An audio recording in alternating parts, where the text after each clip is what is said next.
Hello everyone, welcome to our TOEFL iBT speaking series. In this video, we will cover part 1, overview of the TOEFL iBT. Okay, so what is the TOEFL iBT?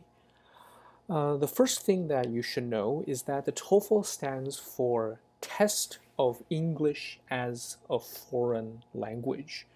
And so when we talk about the test, we shouldn't say, I'm going to take the TOEFL test because there's already a test in TOEFL.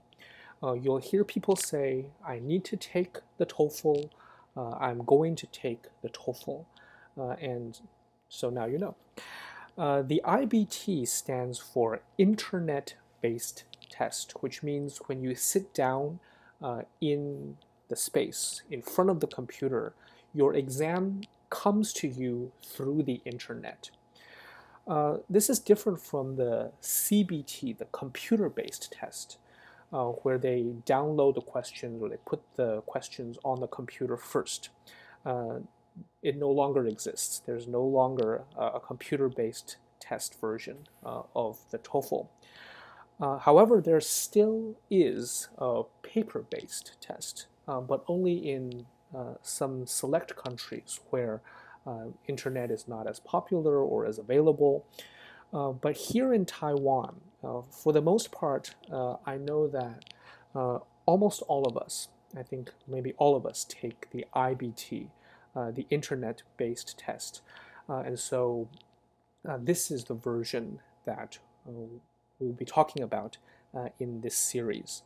The IBT is substantially different from the PBT.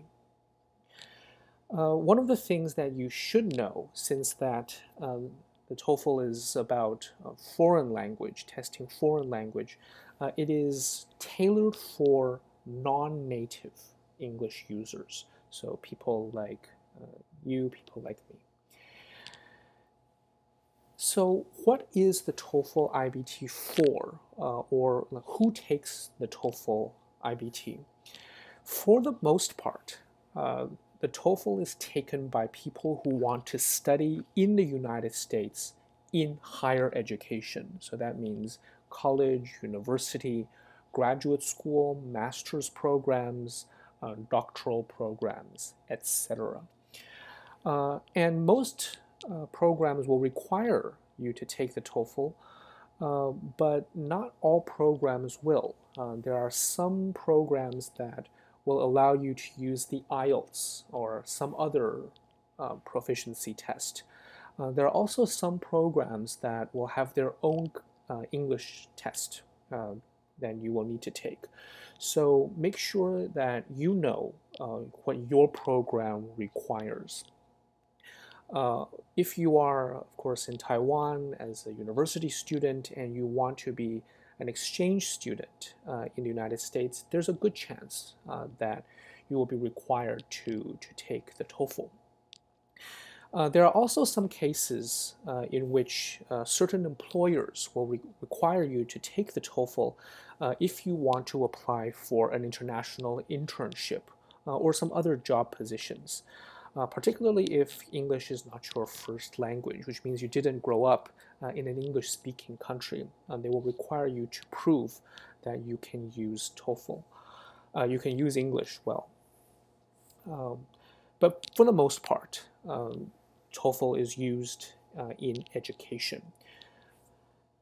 So there are some details. This is background information. It is administered, the TOEFL is created and administered by ETS, the Education Testing Service. And this is the same organization that creates and administers the GRE and the SAT. So the GRE is for graduate school in the United States, the SAT for college. So there are some similarities, especially if you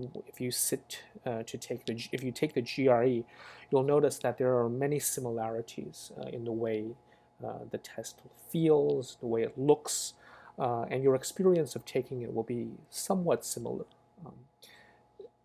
One of the things that you should know is that the TOEFL can only be taken at specific authorized locations in Taiwan. You'll need to check the website, the TOEFL website, for some details. Now, there are, of course, more authorized locations in northern Taiwan than there are fewer in the south. And so if you are from the south, if you are living in the south, you should pay attention, particularly because there are specific dates and times, and there are limited slots. You can only take the TOEFL, at those specified times. You can't just walk into the authorized locations. And so you should really plan ahead and think about your goals and your timeline. Overall, it takes about $250 to complete. And I say overall, not just, which doesn't just include your registration fee. It also includes maybe some materials that you are going to buy, or your travel expenses for that day, or accommodations sometimes. Overall, you need to allocate at least $250 in completing this requirement, the TOEFL requirement. So it's actually quite expensive to take the TOEFL. So what does the TOEFL test? What is it about?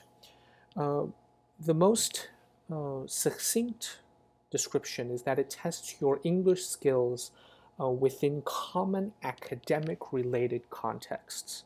So the whole point of the TOEFL is to make sure that you can function as a student in an American university. Basically, that is the whole point. And so it focuses primarily on English in use, your communication skills, your communicative competencies, your communicative repertoires. There are 4 sections in the TOEFL: reading, listening, speaking, and writing, in that order.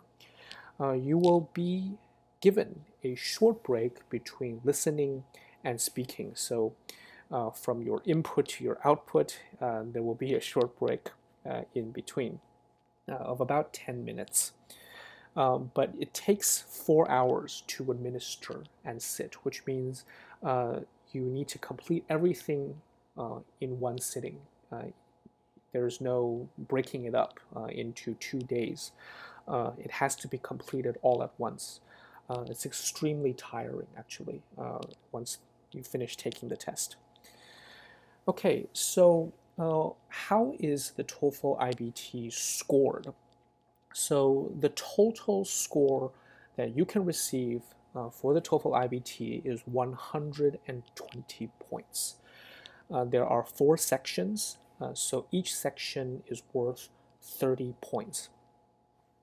Now, one of the things that you should really pay attention to is you should know what score you are required to reach. If there is a minimum in whatever program you are applying to, exchange program or graduate degree program, you should know at the very least how much you need to score. Of course, it is better to get a high score, a higher score. The higher the better. But it's important to know where you stand now and to know what is the minimum you have to reach and plan accordingly.